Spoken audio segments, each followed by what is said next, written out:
Good morning. How is everybody doing? Is there anybody there? Do say hello.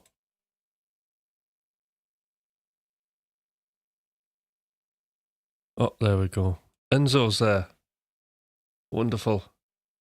Hi, Enzo. New shirt. I've had this on. I think I had this on Thomas's last stream. So yeah, this is number 3 out of the batch that I bought. So I've got the Boba Fett hoodie, got that weird, like Japanese type one, and I've got the scary Skull X.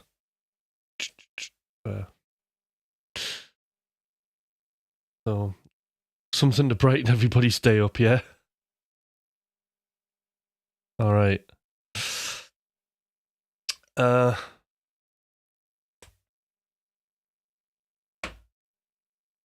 I'll have to check what the theme is today. What is the theme?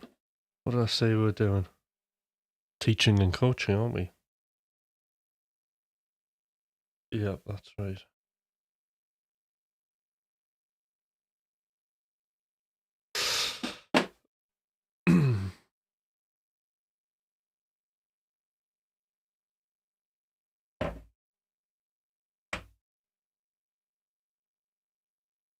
Comfortably, is there anybody there? Yeah, that's the one. Comfortably numb. Get myself organised here. Right. So, Enzo, we've done 2 streams of hard guitar teaching. I've been tackling some, issues of the day.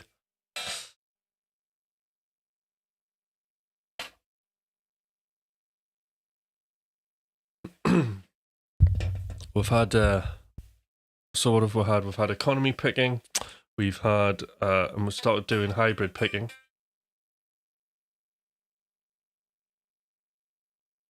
Any thoughts? How have you found it? Oh, there's Sean. How you doing, Sean?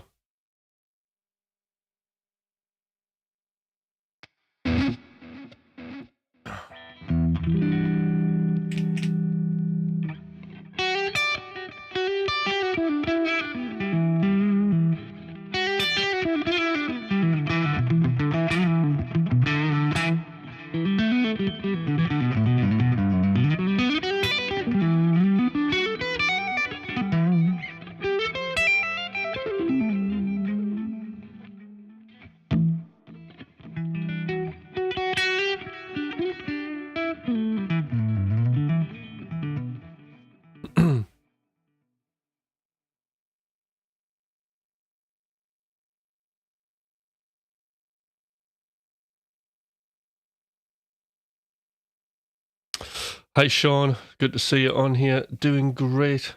That's brilliant. Well, you're playing as Excel, that's for sure. Well, I've put a bit of time in.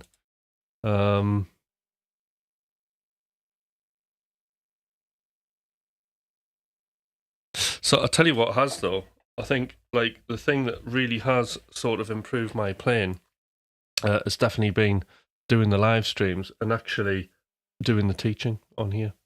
As much as I don't particularly, I think coaching's far more valuable, but the teaching has been fun. I would say that the teaching has massively improved, because that was something that basically I needed to look at. Because the problem is like when people start asking you things on a stream, how you do something, and then you start trying to do that thing, it's really difficult because you can't be in flow, and then you become very judgmental about how you're doing the thing whilst trying to remember how to do it, and you tend to fall apart. So I just thought it was a really good way of taking myself through things that I've been working on as well. It's a good way of recapping and sort of reinforcing what I've been doing, what I've been learning. So doing the teaching thing has been a real positive thing without a doubt, and I'm sure a lot of people get a lot of things out of that as well. But yeah, so I'm enjoying doing it, so I'm doing it. And it's free as well. Free.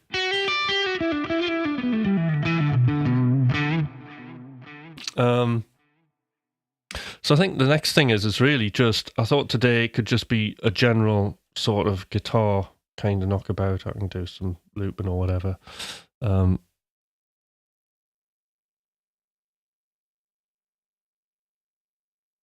Right, okay, so yeah. So how have you been So this is really interesting, Enzo, because this is something that I wonder if it's similar to what I went through. What aspects have you been rethinking? Because I think that would be a very useful thing to talk about.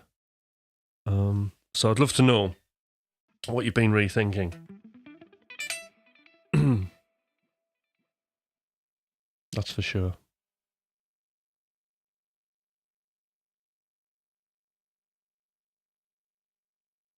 Now, if anybody wants me to kind of go over anything in particular, I can do that.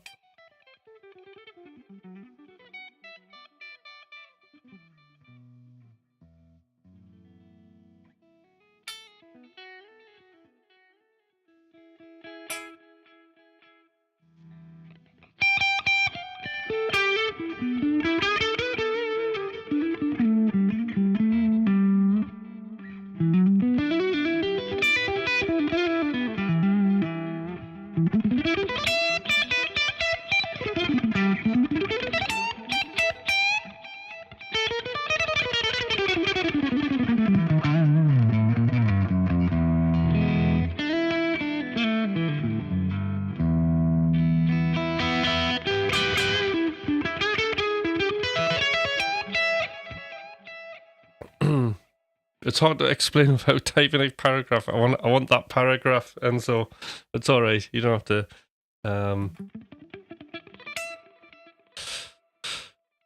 But I suppose the thing is, when you're sort of rethinking your playing, is not to be overwhelmed, which is something that I kind of get into, or can get into. So a thing that I find really useful at the moment, so I'm quite into sort of like building triads together, and I'm not being too slavish about kind of learning every scale position of triads. I mean, I can see them and stuff. But I'm just thinking of the concept of using triads, but also that's led on to something also very interesting, which is, I think, a lot of the time as players, what we tend to do is we'll think of, when you're shredding especially, is you tend to think of things in big sort of sweep motions or big arpeggios. So I do a lot of those big cascading runs, which are great. But also the other thing I've noticed is everything is becoming much, much, much smaller. And I'm starting to really get into just really appreciating, I would say, melodic fragments. And what I say about melodic fragments is just like little 3-note phrases. What's got me into this is actually doing chromatic sort of passages. Just doing like a little.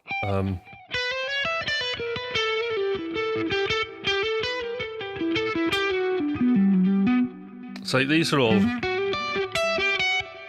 although quite bebop-ish.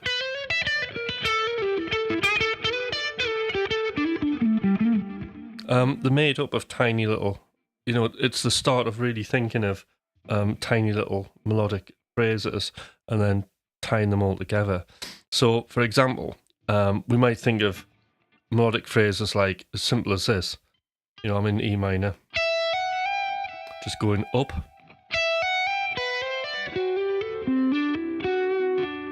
And then adding something in. It could be we're going down.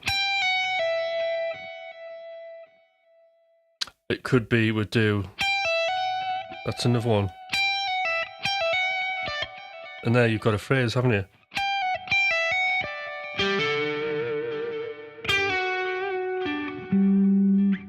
And it kind of leads you to somewhere. It sort of inspires the next lines. So kind of just another one. Classic one.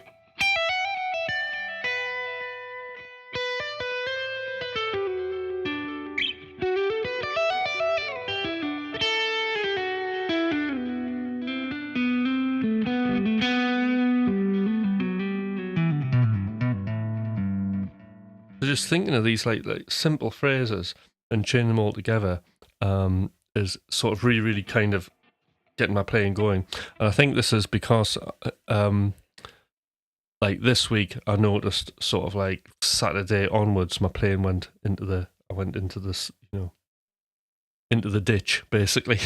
You know how you can be I mean it's like a sine wave that goes up, isn't it?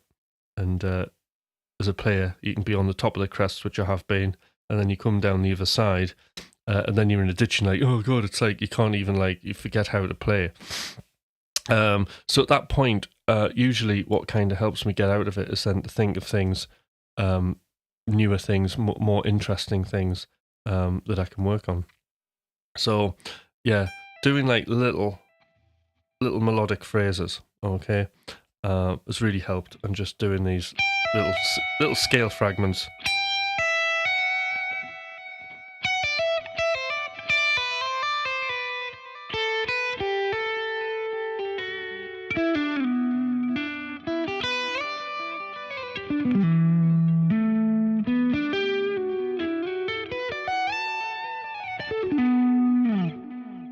So I suppose with that is one way to practice these things is just to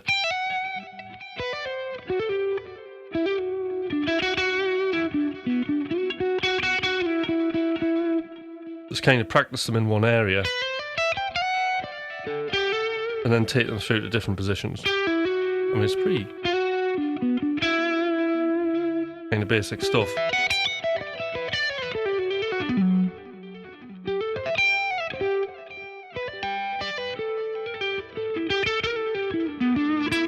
But then we can kind of do it with other kind of bigger positions.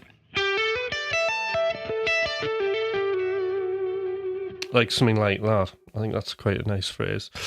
So what I'm doing here is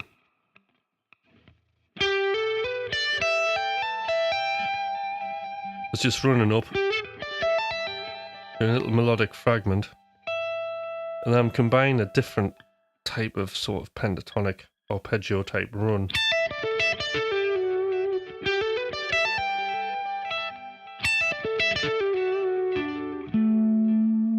So stuff sounds, you know, I really like stuff like that.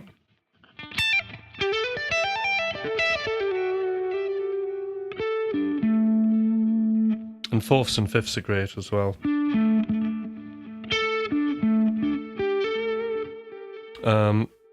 Mainly because it's a really strong sound, isn't it?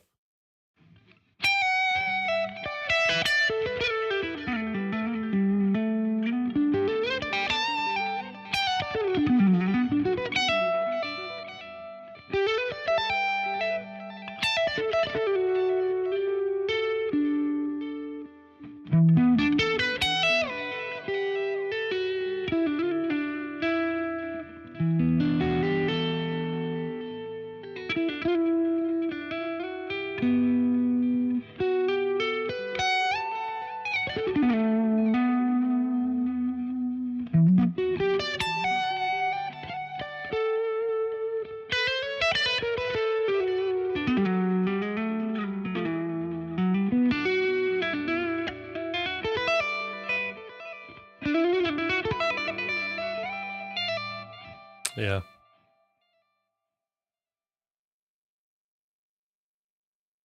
So thinking of things in really small little things.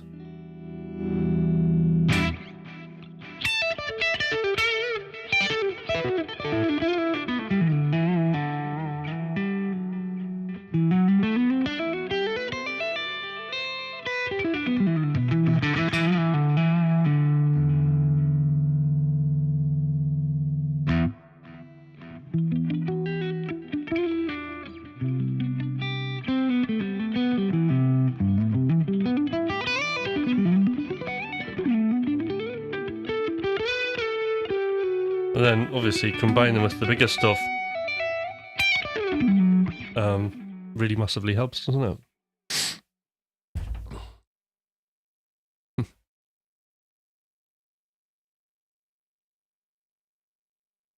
Right, who else have we got on here? I should make some music, shouldn't I? That's the thing.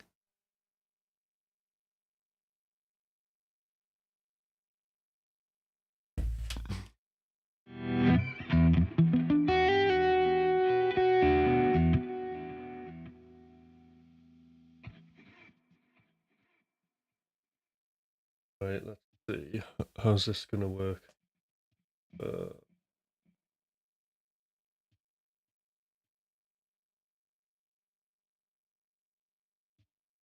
Okay.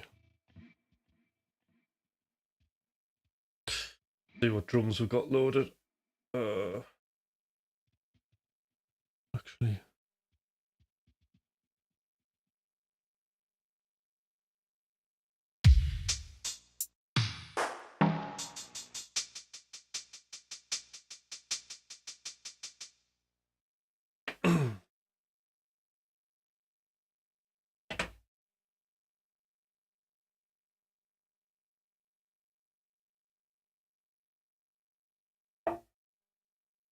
So Enzo,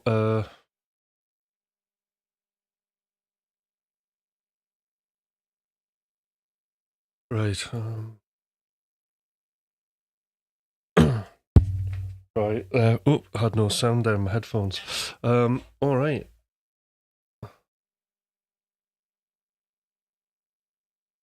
Sounds exactly like I play it, then you crank the speed up to 1,000. I need to work on my economy picking. It is a secret weapon, economy picking, mind. I can only watch a little of the live before bedtime, or I get too pumped on playing. All right, got to be careful, haven't you? Yeah. So I'm just working out how this again. Right, 2 bars. Okay.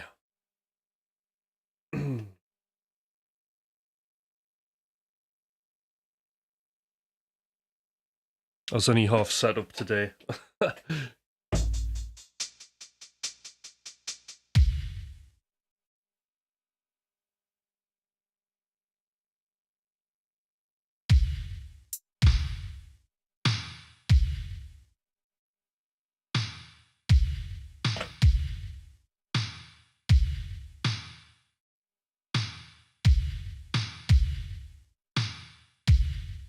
Bit faster than that, I think.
Okay.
Right, had to sort the levels out there halfway through everything. Do a quick mix, as you do.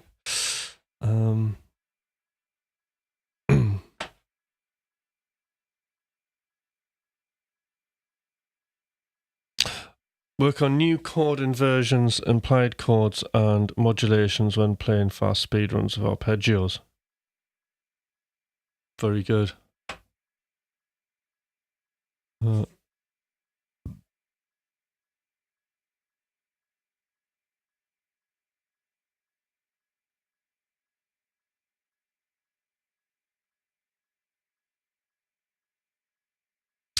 Yeah, so I think like one thing that I find really interesting is just working on certain arpeggio groups. So when I'm improvising, there's a couple of different sort of frames that I'll use, and one of them we know is the pentatonic. You know, if I'm ever in doubt, that's like your go-to, isn't it? And then adding the ninth. That's a big deal for me.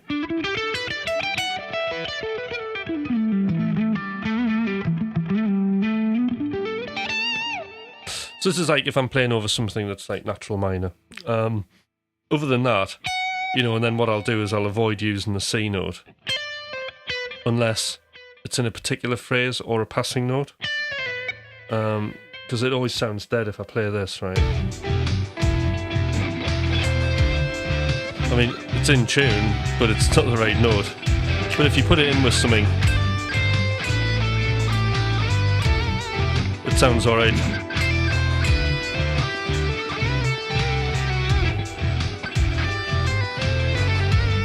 Or you're passing over it, fine.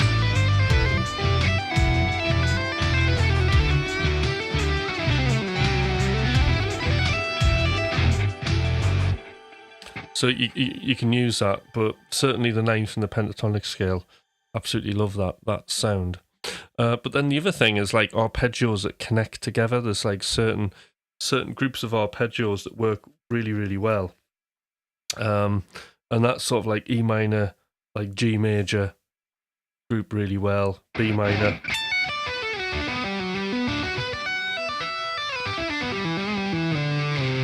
You can do like a lot with those. Those arpeggios are brilliant, and you can almost like use them like a scale as another frame, and then add other notes around it. So that'll be another mode that I go into.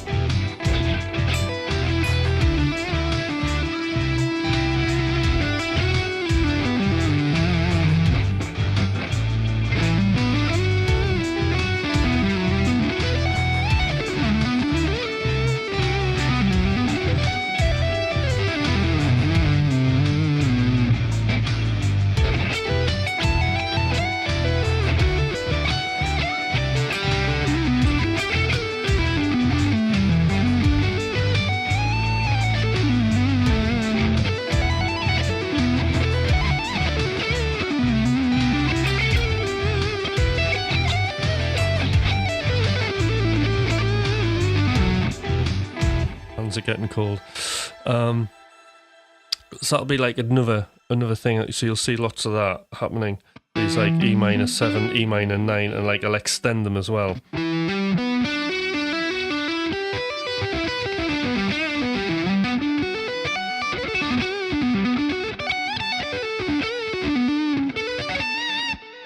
So they all work really, really well together.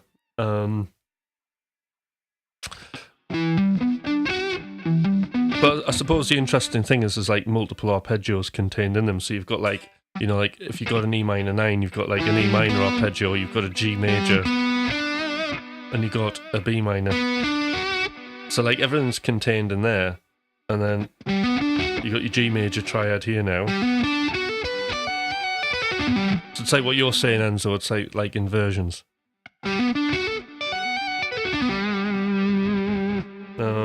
And then, because that's got a B minor, that leads to a B minor here.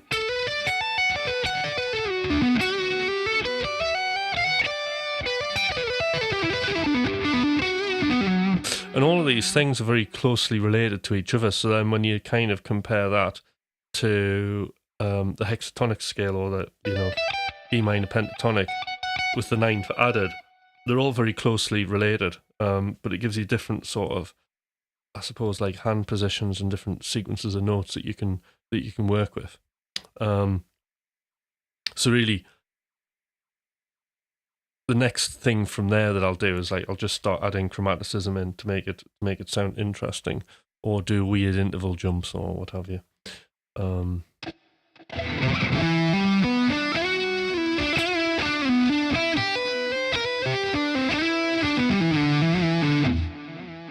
So I've got E minor down here. Made that into a seventh. I avoid the major seventh here because you've got to see there. So that's not going to sound great. It's not great, is it?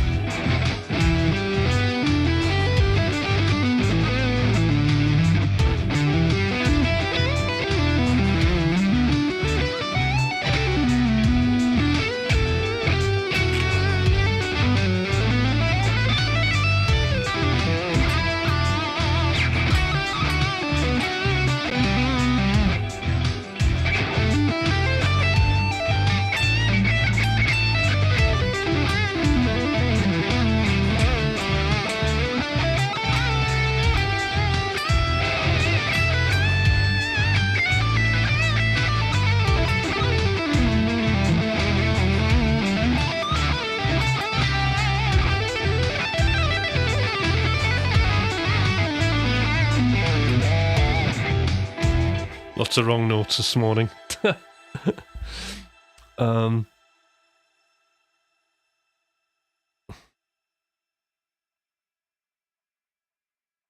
So, like, you know, that's like a huge part of my playing. And then when you expand on those arpeggios, you know, you can start filling in all the gaps, can't you? So, now, do jump in, anybody, if there's like, because I'm going through this quite quickly and I'm just starting to do like an overview of my playing on this, basically this loop that I've put together. So if there's any sort of questions you want to jump in on, just say yeah, and we can kind of go in that direction. I'm flexible. None of this is planned.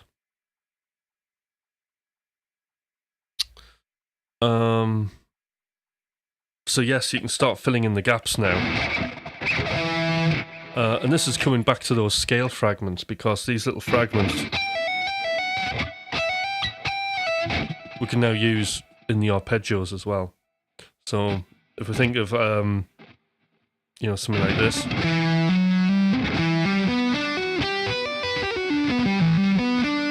We can start adding in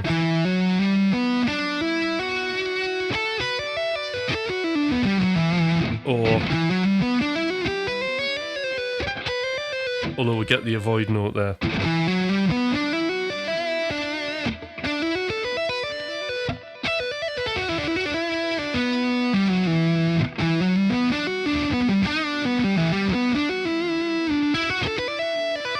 So you could just almost use that like a scale.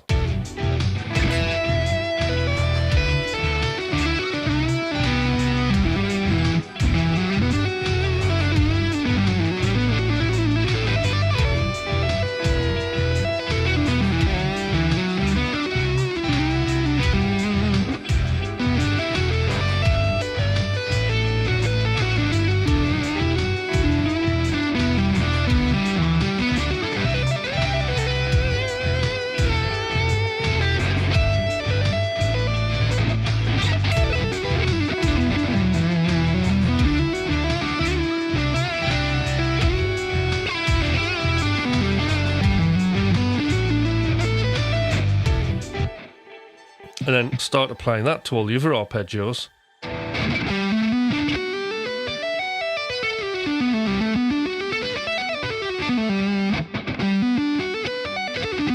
It's like G, that G9's really nice to work on.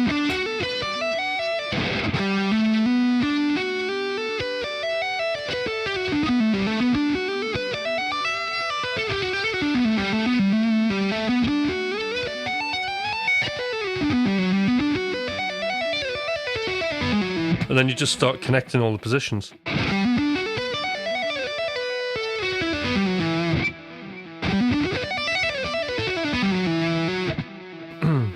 Quite tricky, that minor shape.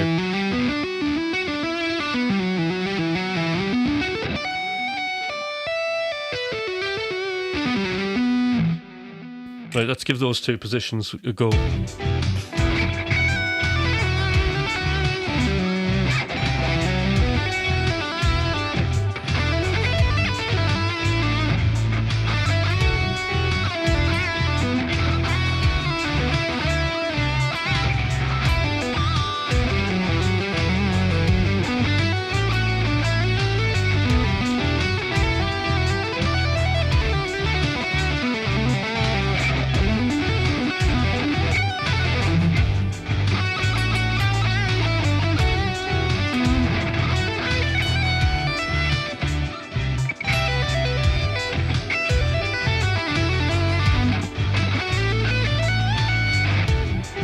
Okay, and then we're into the third really cool position.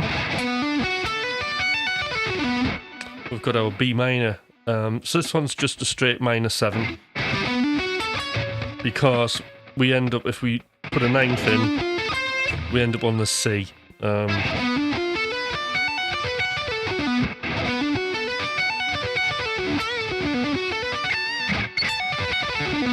So if we think of B minor 9, sorry, B minor 7.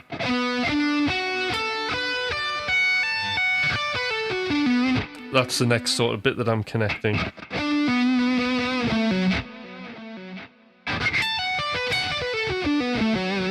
if you want to go to the 6th string, we can do that as well.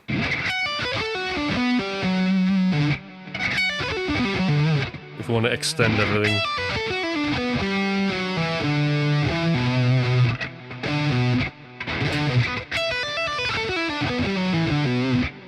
Which is quite handy to extend on that 6th string because we get another set of arpeggios to work with if we do that.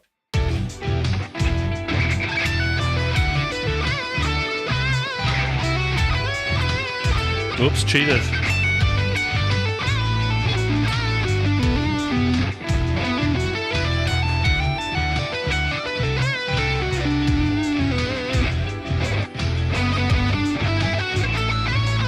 Connect them all together.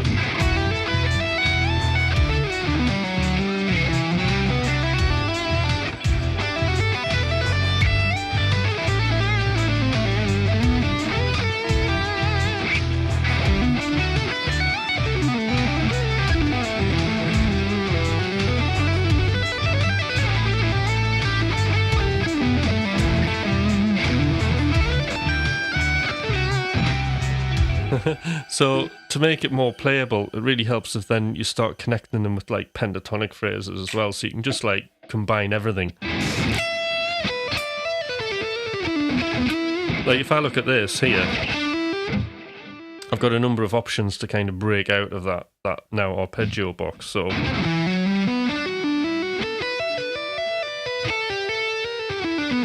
see, I've got a flat 5 here and pentatonic. So connect that.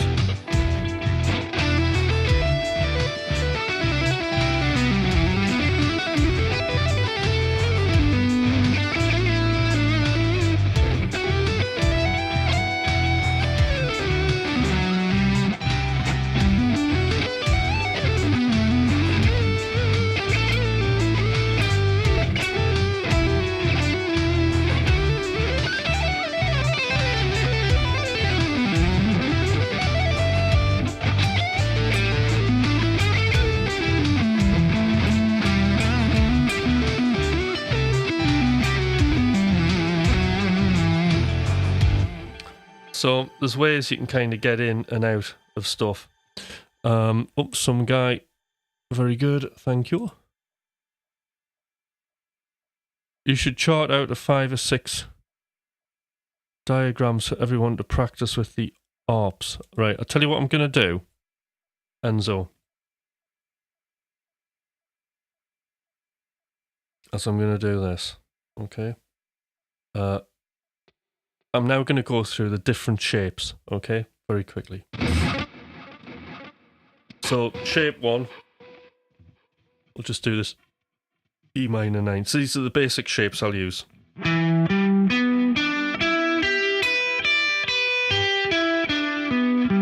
That's just an E minor 7 shape, yeah?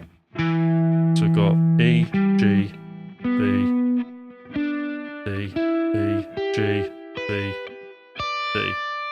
We can extend that.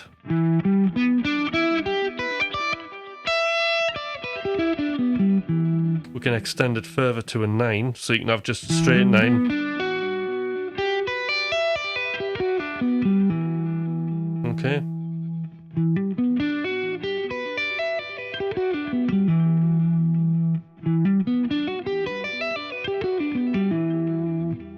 And then we've got, then if we fill all the gaps in,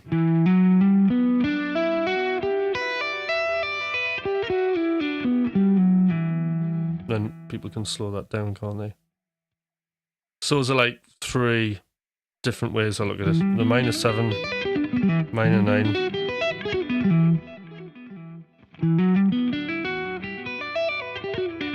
And that's like the 13, I think. And then that just works with a G.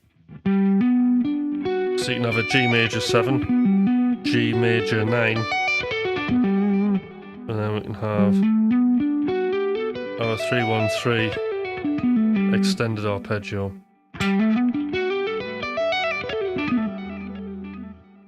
Okay. And then we've got finally the next one, which is this. And there's actually another one we can use. It's a little bit more complicated. But and then we've got B minor 7. And I just leave that as B minor 7, so it's that finger in here. Okay. We can extend these further. We're just adding, mirroring whatever's up here, down there. Okay. And then that gives us all 6 strings, yeah? And that's like a frame, and then obviously you can... There's loads of other areas, you know. You know, we've got like stuff happening in other areas. So you can think of like, I know Greg Howe talks about this, because this is probably where I've got it from. So you can think of like just, maybe it's the 3rd string as like a center line, and then you can combine different types of like arpeggios, you know, so that's quite a nice phrase there. So I'm just sliding from the E minor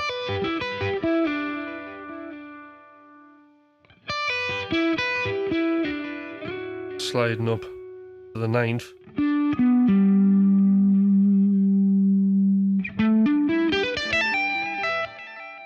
Now, if I feel that I want to go to the next position, that arpeggio would be A minor 7.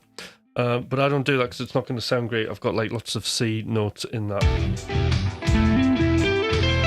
So it just sounds a bit flat, unless you're landing on an A chord. So to get that to fit, alright, I'll just do my pentatonic type arpeggio, and there's a few that I'll choose from. That would be one of them. So this would be 1st finger, 4th finger on the 17th.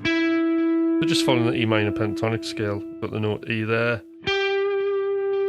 1st finger on the G, hammering on the 16th there, on the same string.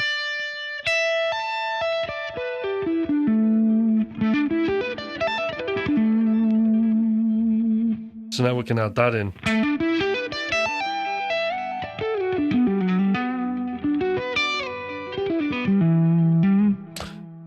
So I think that the cool thing about that is when you start adding something like that in, it's almost, when you hear it next to the other arpeggios, it's almost unexpected. And the thing that makes music cool is delivering on people's expectations unexpectedly. So I think we get a bit of that with that.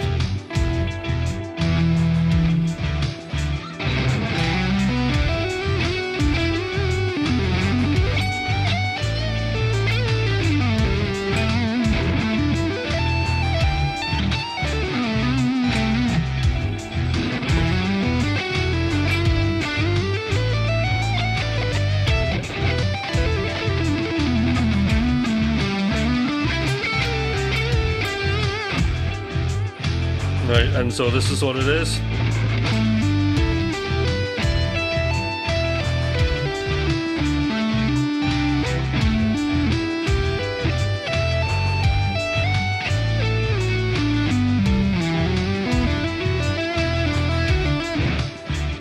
Oh, and that's the other cool thing. It's just practicing in slow motion as well. Okay.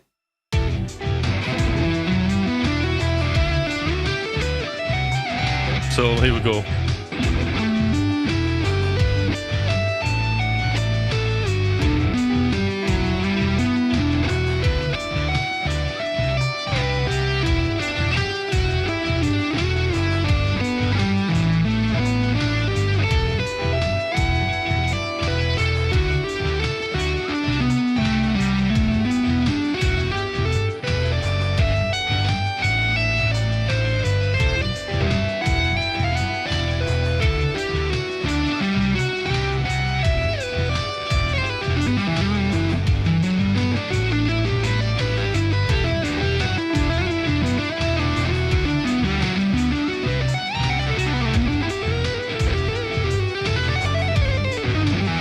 Yeah. Okay.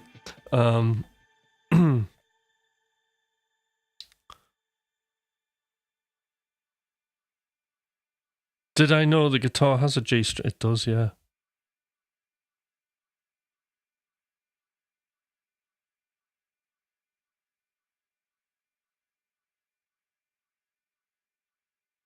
Okay. How do I increase pull-off string to get notes to bring out more? Well, you don't increase the strength. It's all about accuracy.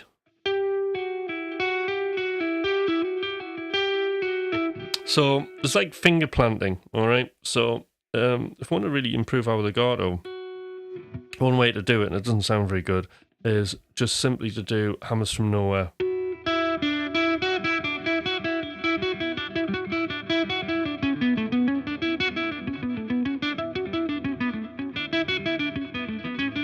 So that's incredibly demanding. But what it does, it teaches you to hit the frets in the optimum position.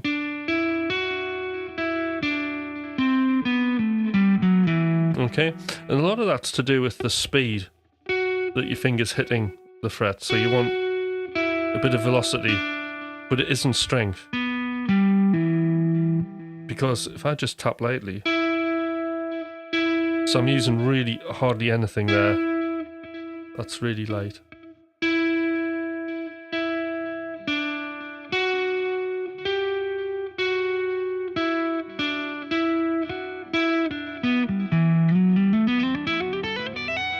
It's like the Bruce Lee 1-inch punch.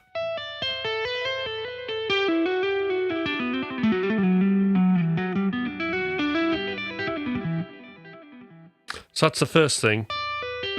Then the pull-off bit is just a brush.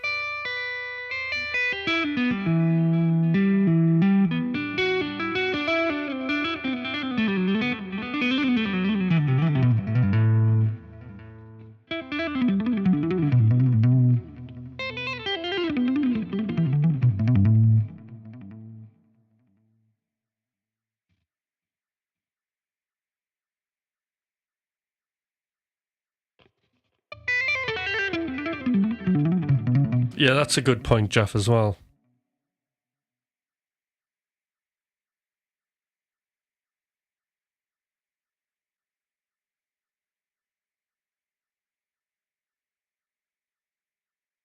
Sorry, Enzo. So it's just really a brush for the pull-off. But as Jeff's saying, if you know, sometimes when I teach people, they'll do this. They'll just lift the fingers. But we just want to brush it enough to get the notes sounding. But ideally, you're wanting all of your notes to sound equal in volume.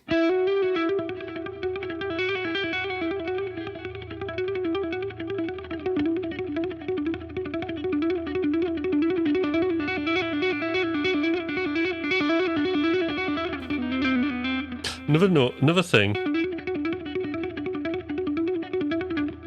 if you notice the first finger moves quite a bit, and that's because it's releasing the pressure out of my hand.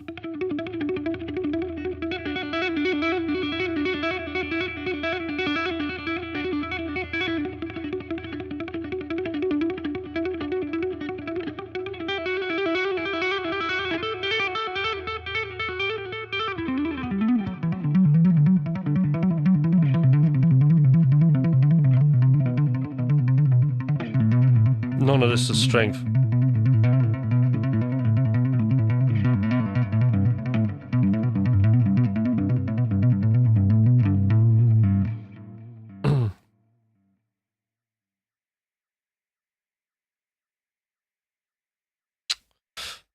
Thanks again for doing the service to us all. Can someone fill me in? What's going on? What's going on so far? Where are we heading on tonight's journey? Well, I've ended up doing like sort of improvising on arpeggios. That's what's happened today. So improvising on arpeggios and just improvising in general. So we've been looking at the pentatonic scale again. We've been looking at using the ninth note. Then we've been looking at using arpeggios that all have notes in common with each other, and then building a frame of that, and then improvising with it, and then kind of building up other melodic ideas around that. So starting with like, say, a minor 7 arpeggio, increasing it to a 9, and then up to like 13. So that's what we've been doing. And then thinking of those arpeggios almost like scales. And then I was just kind of getting on like combinations. So like, yeah, Jeff had a good point there.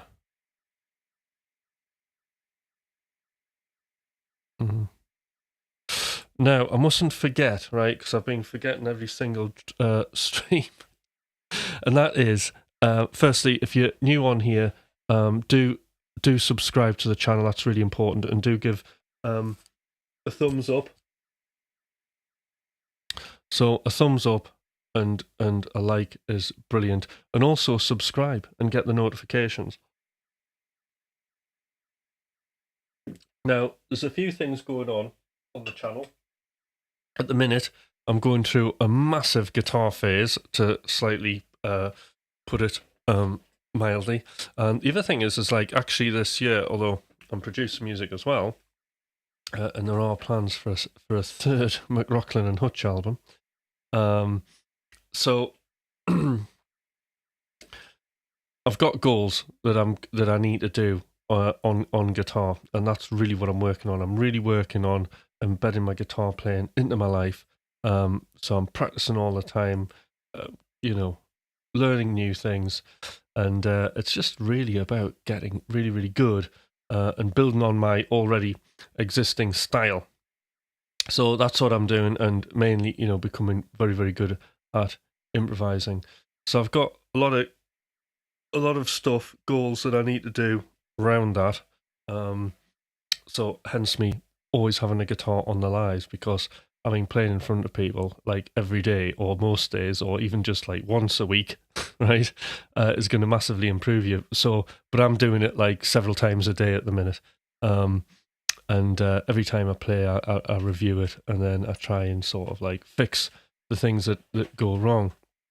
So what I'm saying is, anybody out there, I'm doing these lessons, right, and it's great, and I don't mind doing this for free. It's like, it's fine. I really enjoy it, and I really appreciate everybody coming here, and I love the fact that people are getting things out of it.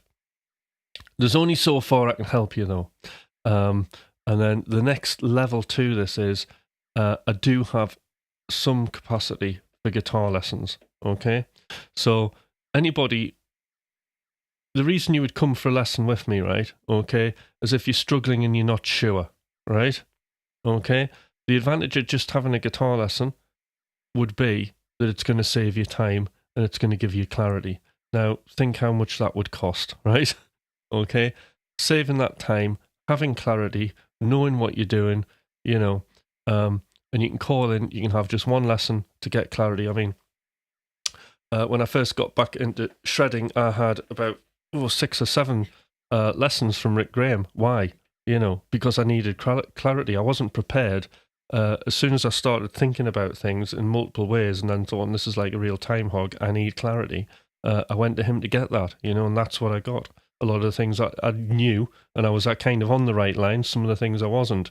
But it was absolutely invaluable going to him and paying the money just to have that, to save the time, because all of that time that I saved was spent in just guitar heaven, having a great time, going, can't wait to get these licks down and, achieve all the things that I want to achieve with a clear head, and that's what's important. So if you want to book in for a guitar lesson, all right, I suggest, I'll give you my email because I probably haven't put it in the description. Hold on.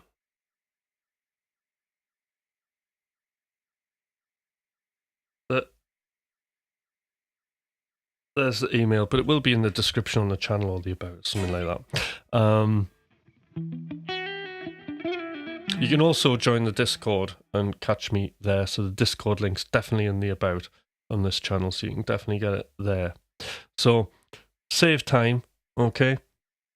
Lessons cost $75, but you get a full hour with me, okay? So it's $75 and you get a full hour. There's not huge amounts of capacity for lessons, so get in there while you can, because I do get pretty booked quick. Oh,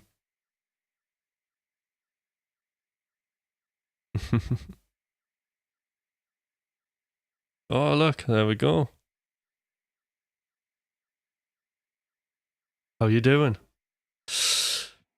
All right, so that's the lessons. Then the other thing about this, the most super valuable thing that you can have for the same price and an hour is one-to-one coaching, which is so the reason you would have the coaching and why it's different from playing a guitar is, well, you wouldn't be playing a guitar, but what we would be doing is we would be talking about your music career.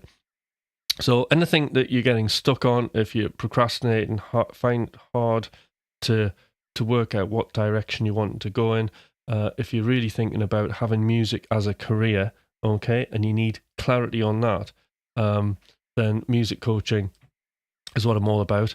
And, I can help you with that. So there's an hour music coaching one-to-one. And there's various frameworks that I'll use to help you get clarity on what you're doing. Coaching isn't consultancy, okay? Nor is coaching teaching. Coaching is coaching, okay? There's a big difference. Nor is it mentoring. Sometimes these things get confused. Coaching is simply what it's about is it's me helping you facilitate your skills, okay, that you're not using, and getting you to put them into good cause, good action to move you forward, okay? That's what coaching is about. It's about you getting insight into your situation and working out how you can overcome the problems that you're facing. And problems are good, okay? Like, problems are a good thing. Without problems, we can't create knowledge. And without knowledge, we can't get better. Me playing guitar, sitting here, playing in front of you guys, the reason I do it is because I know it's going to go wrong and it's going to create problems, all right? But problems I can look at, face up to, and fix, okay? Which is why I do it, which is why I started doing the teaching thing, because the problem is I'm crap at sitting there and trying to show people licks and then just messing them up. So how do you get good at just that kind of presenting how you do something in front of a camera with people watching, and you've got no feedback? It's different in a lesson. It's easier in a lesson. You've got somebody there. But when you're just kind of here on a live and you break these things down, it can be tricky. So hence why I'm doing a lot of these lives, because I know that it keeps me on my toes and it keeps me fluent in what I'm doing. And that's because I'm acutely aware of the problem and I want it sorted. I mean, it'll never get sorted. You can't be perfect. But we can work towards perfection. Objective perfection can be a thing. We'll never ever reach it. It'll be like the horizon. So always think of it rather than perfection. Think of mastery. What you're doing is your pathway is mastery. But this is all the good stuff in coaching. And then finally, so that's the one-to-one. And then we get into the main sort of things. So I have 2 coaching groups. So if you want to sit in a room with me, right, in front of your computer, with 3 other people, plus me, so that would be 4 in the group, you can do that. And I will take you through a process which will almost guarantee that you make absolutely tons of music, okay? From start to finish, and you'll be releasing music. And things really start happening that's very, very exciting when you start releasing music. When you start making a connection to the outside world, okay? Gigs, fans, you start doing lives, good things can happen. So writing music, even though people will say, like myself, music is worthless. You can't make tons and tons of money. But certainly when you release music and you have music out there, you become an artist. And when you're an artist, your value in the world exponentially goes up. Okay? Everybody wants to be an artist. If you're getting taught guitar, you want to be taught by an artist, don't you? Okay? Rather than you sort of Joe, the guitar teacher from the guitar shop down the road, right? Not that that's a bad thing. But having the artist kind of thing to it, that person's been there, done it, and all that kind of stuff. So it's a really good thing to think about, and I think everybody should be releasing music and writing tons and tons of music if you haven't already done that. The thing about the coaching groups is, don't worry about what level you are, okay? Even if you haven't wrote, well, maybe if you wrote one song and finished it, that might be good. But as long as you know how to use your DAW, your sequencer, whether it's Ableton, Cubase, Logic, it doesn't matter what you use, okay? It's not really about that, okay? And it doesn't matter what level you are, because of the nature of coaching, there is no differentiation. So you can be, you can have somebody who has only made one track with somebody who is like super professional, toured the world, and was writing tons of tracks and releasing them and then lost his way. The actual program doesn't acknowledge that differentiation, and that isn't a barrier at all. So it doesn't matter, because, as I say, coaching is about it's about me helping you facilitate the skills that you already have. So there's various sort of, like, you would call them exercises, but I prefer to call them games, like fun things that we do in the group on the call that'll help you get your own insight into what you're doing and help you improve. Okay, and that's probably about it. And then the other group, so that's the coaching thing. And then so the group coaching, the price for that is $237 a month, right? So every month it's like $237.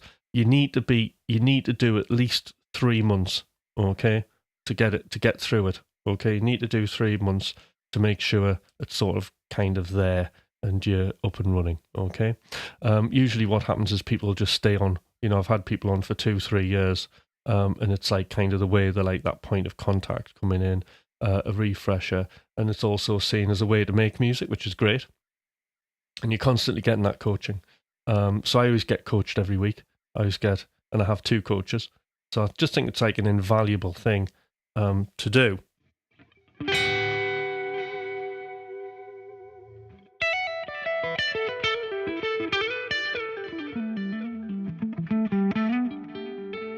Right, I needed to do that to think what was the next thing. So yes, $237. Now, if you freak out after the first month, right, and you're like, I'm just like, I don't like, this isn't working, I'll just give you your money back. It's fine, okay? So you won't lose out if it's just, because sometimes people are just, will come on. I mean, I'll have a chat to you before you actually come on the course. But sometimes people will come on and it's like, oh, and I've never experienced this, by the way, right? But people will come on and they'll think it's like a kick drum making workshop or something, and that's not what it's about. Okay, it's about coaching. It's about you having the skills that you've got facilitated. Okay.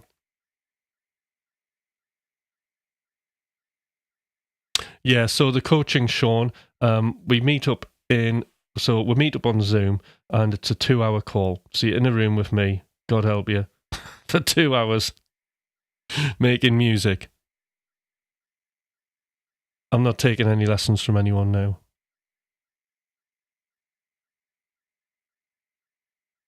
But if I need to know something, there's no ego. I don't care. I'll just go get that lesson off that person and extract that knowledge that I need. You know, and tell everybody that I did it. So I think it's. Do you know why I tell everybody? Like, I would imagine, like, some guitarists are like, "Oh, I'm not telling anybody who my secret teacher is," right? I don't mind telling everybody. You know why? Because music and education is lifelong learning. You know, and if there was one thing I had to, say to everybody is, you never stop learning, do you? You know, I go to university again and do another music degree. You know, I don't mind. And I would tell everybody, because I don't think I think it's a great thing. We should all, as adults, embrace education as a lifelong thing, lifelong learning.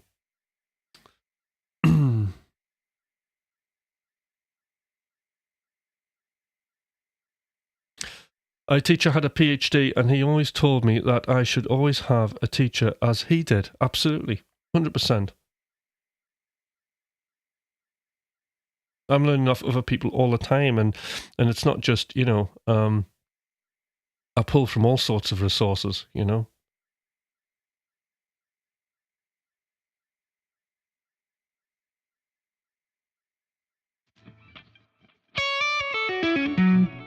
So yeah, so if you're interested in the coaching group, again, the email's in the chat there, and just send me a message, and we'll meet up on Zoom and see if it's a good fit. So there's the guitar lessons, one-to-one coaching, group coaching, okay?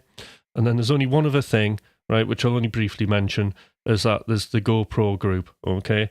Now, if you want to go pro and you want to just like quit your job, okay, and work out how to just make music your living, then that's where you need to be. Oh, there you go. Enzo, Pat Metheny jazz. I've never really, I keep hearing. I had a Pat Metheny album like years and years ago, and I quite liked it, but I never really got into it. Never really got into his stuff. But I keep hearing it mentioned. If you watch Rick Beato, he's always mentioning Pat, isn't he? But I don't really know a lot about Pat Metheny, nor would I know where to start listening. Actually, Enzo will have some suggestions, won't you? What Pat Metheny album should I start on?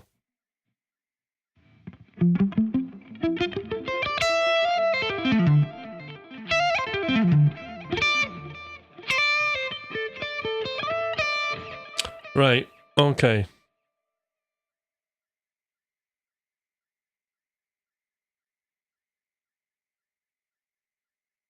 Listen to The Way Up and Speaking of Now, right. I'll stick it on in the car. Right, so where was I? Back to guitar playing. We've got a few minutes left here. Right, what do we want to talk about? Who wants to know what? So we covered quite a few things today. All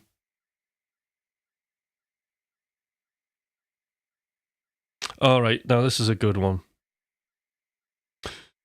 Confidence can take you to another level. The solo challenge is a tool for improvement. It makes difficulties and makes us grow as guitarists. Yeah, absolutely. And challenges are really, really good to do because it lights a fire under your ass and gets you moving, doesn't it? But aside from that, what I was saying is, you know, if you're wanting confidence, okay, there's right, and I'll go coachy, so I'm gonna put my guitar down. I haven't got any coffee today. This will be an excellent coffee moment. So confidence. There's a thing called the 4 C's, and I think this is really important because this is something that really helped me. Okay, and the 4 C's are this, and this will be if Pat's doing, you know, if you're doing anybody who's doing the solo challenge, right? You'll feel this journey. Okay, so the first thing is you make C1 is commitment. Okay, so you make a commitment and you're going to do the solo challenge, all right? Or you make a commitment to whatever it is you're going to do in anything, okay? So you make a commitment. That's the first point. And the next thing is courage. So you need a courage, right? And the courage is the battle. Courage is the fight. Courage is overcoming the doubt. Courage is the inner game and the outer game of playing music. Inner game is all the confusing thoughts and feelings that you have towards what you're doing, that feeling of wanting to quit, but also enjoying it and wanting to push forward because you've made a commitment, okay? But courage is the battle. Courage sometimes gets mixed up with confidence, but courage is squarely the fear, the battle, and the struggle, okay?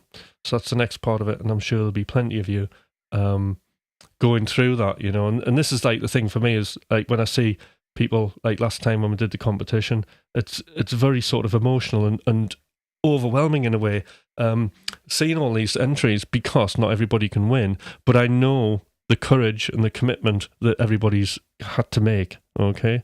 So it's never ever taken lightly, that, because I know what that means. But the next thing is you get new capabilities. So once you've done that, okay, once you've come through courage and say you've done the solo challenge, it doesn't matter if you've won or not, because basically everybody truly is a winner, okay, because you've just been through a process and this is what you're learning. So you get new capabilities, okay, new skills. And the best thing to do is to think how you're going to challenge your next self. What's the next thing you're going to commit to? But anyway, once you've got those new skills and capabilities and you've done that thing, okay, then you have confidence. And confidence is the last phase. You enjoy your confidence. I'm confident now. But guess what? You go back to the beginning and you make another commitment, okay? So I'm doing this all the time. And because I'm aware of the journey and because this was pointed out to me as a blueprint and I totally identified with it, really helped me. So I'm like, oh, I'm in the courage phase, you know? I'm in the confidence phase. And then sometimes we get lazy. And if you think about, you know, because I've been complaining about my guitar playing being in the slump, you know, it's like going up onto that crest is where you're coming into your new skills and you're getting that confidence and you're enjoying that. And then basically you get bored of it and then you come sliding down the other side and then you find other things that are wrong with your playing, which is a good thing because if you don't see what the problems are, you've got nothing to work on. So even though sometimes it can feel bad and you can beat yourself up, you shouldn't. You should be happy to have the problems on guitar, because if you're prepared to commit to overcoming them and you've got the courage to take on the battle of trying to, you know, rectify the problems and enjoy the problems, because you know that you're going to get new skills, capabilities, and you're going to get confidence, and off we go again. And then what you'll find is, you know, your best day playing a year ago is your worst day playing. Sorry, how am I saying this? Like, your worst day playing now was like your best day playing a year ago, you know? So, you know, right, I'm confident. I just missed the whole stream. I just got home now. How are we all going? What did I miss? Guitar shredding, bit of a lesson.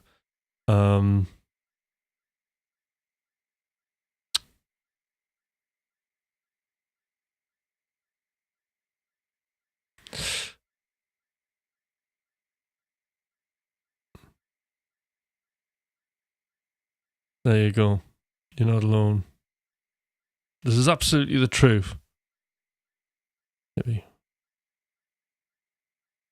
Now, I would never say that I was confident all the time, and certainly, with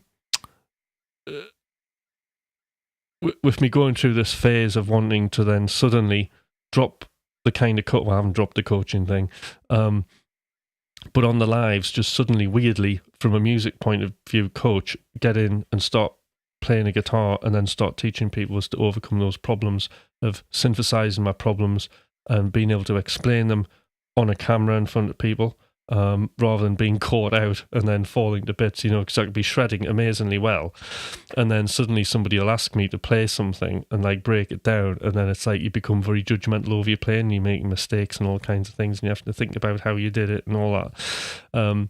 So because, and it's really interesting because, like, why did I even, like, when I think, how did I even get to, like, how did I get here? How, like, this is totally not what I planned, and that's a good thing, I'm just trying to get my thoughts here. So it's really, and a lot of this is because of the state of the music industry, right? And then it's kind of driven that kind of old school mentality of like releasing music and playing gigs. That all kind of, the for me, the nail in the coffin was the pandemic, not that it was a bad coffin, but it led on to new things. And then you have your YouTube channel, and then initially it was like me and Thomas, we'll do performances, and then you're teaching the odd bit of a lesson, and then I'm like, oh, well, I'll just kind of open the doors and people can see what I'm doing, producing a track. And then you end up realizing, that I just think like YouTube's this wonderful platform, and it's sort of like key to being what I would call a modern musician, because I can sit here, I can talk away about things that I think are really, like, I mean, today, like, if anything was important, the last bit of this stream is important when I'm talking about, the confidence thing, and I'm glad that that's kind of come up. But I just see YouTube as this wonderful platform for the modern musician, where literally, today I can wake up, I'm going to teach some guitar, and see if anybody's interested in that. Or, you know what, I'm going to do some live looping. Oh, I'll tell you what, I'll get some of the tracks out. McLaughlin Hutch will do a gig, or like what Thomas does, he's got product, and that's what it, that's what it's all about. It's very exciting, isn't it? And all of these things that you're doing is you're making a connection to the outside world to make it a better place. So there we go.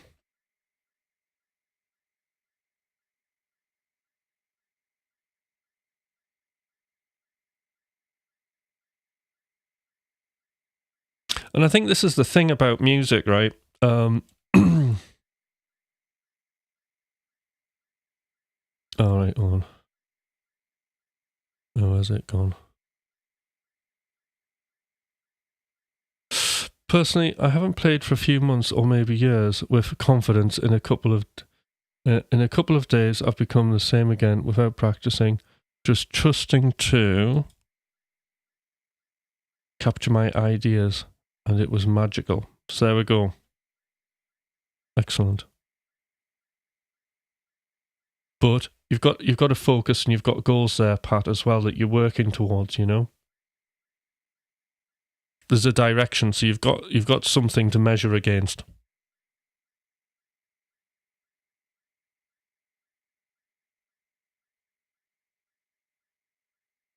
Mainstream music industry is awful. It's all about agreed. This is one of my favourite channels, Tim. I feel like I'm in a small room with a couple of like-minded lads. Yes. Excellent. Indeed. It's all very good, isn't it? Yeah. So anybody who's new on the channel, do subscribe. Thumbs up. Look, yeah, that's very good. Oh, it's on 13 now. 13's unlucky. 11. I wonder if I can't give any more likes. Have I run out of likes? Thumbs up. I just don't want it on 12. Somebody's removed one. No, I'll have the 13 back. Anyway, that's all right. Can we have 14? instead of like 12 now. Anyway, he's put it back. Yeah, very good. I'll have the 13. I'll take my chances just for that one extra thumbs up that might just tip the algorithm. And I don't know.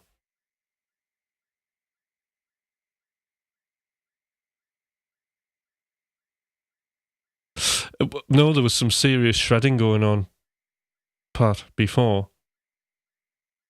So I was linking arpeggios up, which I'll get back to work actually, because I don't want to, like, the last part of this, not that I planned any of it, it just kind of happened, was like, as we've got a few minutes left.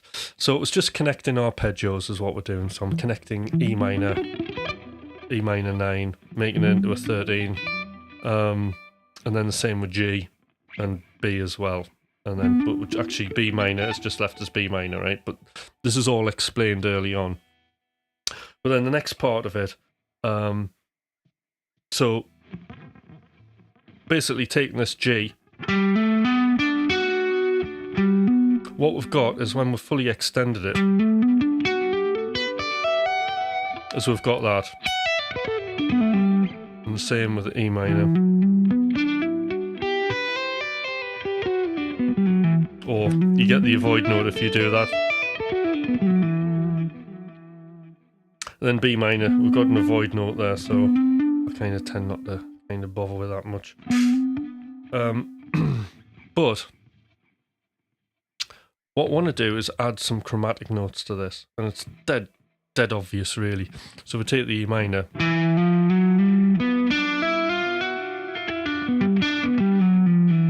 we get some nice little things going there.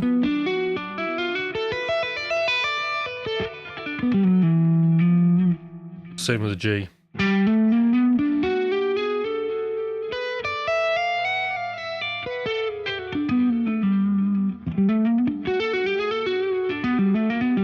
Now, remember those little fragments we were talking about early on?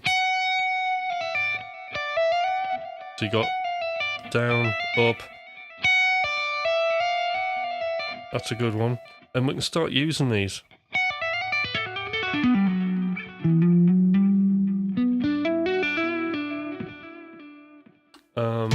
See what it's like in this.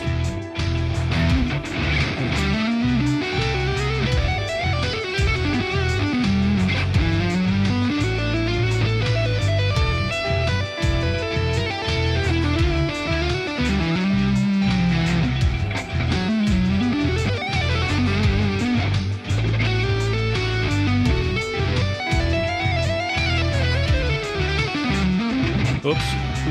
So you can start using the chromatic notes and filling in the gaps, which is what I was saying. So, yeah, the chromatic stuff's really cool. But we're just thinking, again, like in little fragments. So you can get things like... I love that. So if we think we're in E minor, we've got F sharp 9, going to the 11th, pulling off to... Actually, that would be a major third, completely out of tune. And then sliding to that G note, which lines us nicely up for that arpeggio or even more chromatic stuff. So